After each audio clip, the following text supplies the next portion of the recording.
Kalau korang diberi pilihan untuk terima RM10,000 ataupun RM1 yang akan berganda setiap hari, dari RM1 ke RM2, RM4, RM8 dan berterusan sehinggalah habis 2 minggu. Korang nak pilih yang mana satu?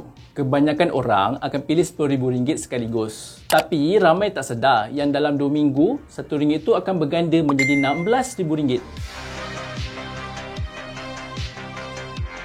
In real life, siapalah nak bagi kita RM10,000 macam tu je kan? Tapi, boleh je kita menggandakan duit yang sedia ada melalui pelaburan. Sebab itulah ramai yang cari cara paling cepat untuk menggandakan wang. Sampai join skim-skim cepat kaya. Hakikatnya, mereka dah terpedaya dengan scam pelaburan. Jadi, sebelum korang tertipu dengan scammer, saya akan kongsikan cara gandakan wang dengan teknik compound interest. Apa tu compound interest sebenarnya? Compound interest atau pengkompaunan faedah ini adalah satu teknik di mana untung yang kita terima daripada pelaburan dan simpanan akan dilaburkan semula bersama-sama modal asal. Ia juga dikenali sebagai faedah ke atas faedah. Yang paling bestnya teknik ni, tak ada nilai minimum untuk mulakan. Hanya perlu konsisten dan berdisiplin. Nak start, korang kenalah simpan wang setiap bulan. Sebagai contoh, korang menyimpan RM200 setiap bulan dalam satu akaun. Akaun-akaun macam tabung haji dengan anggaran dividen 4% tahun, KWSP dan ASB sekurang-kurangnya 5% setahun, dan juga unit trust dengan anggaran dividen 8 hingga 13%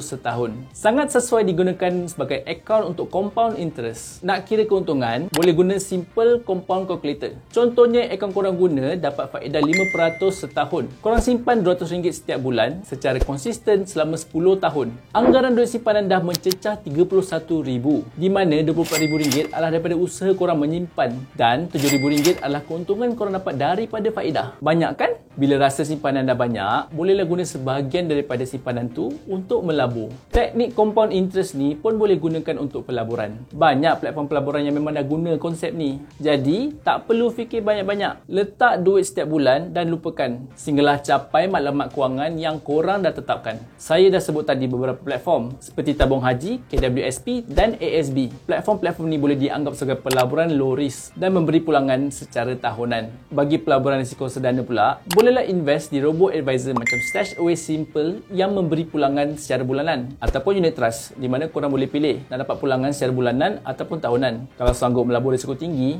bolehlah cuba pelaburan saham. Jadi, jom kira berapa banyak duit yang boleh dapat melalui pelaburan campur compound interest. Contohnya ada modal pelaburan sebanyak RM5,000. Kebiasaannya, keuntungan yang boleh dapat ialah 5% setiap bulan daripada modal asal. 5% daripada RM5,000 ialah RM250. Korang ambil modal asal RM5,000 tu dan tambah dengan keuntungan RM250 untuk menjadi modal baru sebanyak RM5,250. And then modal baru ni akan diinvest balik dan proses ini akan diulangi setiap bulan. Jadi kalau korang berterusan invest guna teknik ni selama 5 tahun, duit korang akan mencecah RM93,000. Kalau teruskan lagi dan invest selama sekurang-kurangnya 10 tahun sambil apply teknik ni, memang tak mustahil lah korang akan jadi jutawan. Ada beberapa perkara yang korang kena take note kalau nak take advantage compound interest ni. First, lagi kerap pulangan, lagi bagus. Keuntungan yang korang boleh dapat daripada pulangan bulanan adalah jauh lagi banyak daripada pulangan tahunan. Jadi ikutlah korang prefer yang mana satu. Seterusnya, compounding interest ni ialah permainan jangka masa panjang. Lagi lama dibiarkan dalam akaun, lagi banyak duit tu akan berganda dan berkumpul.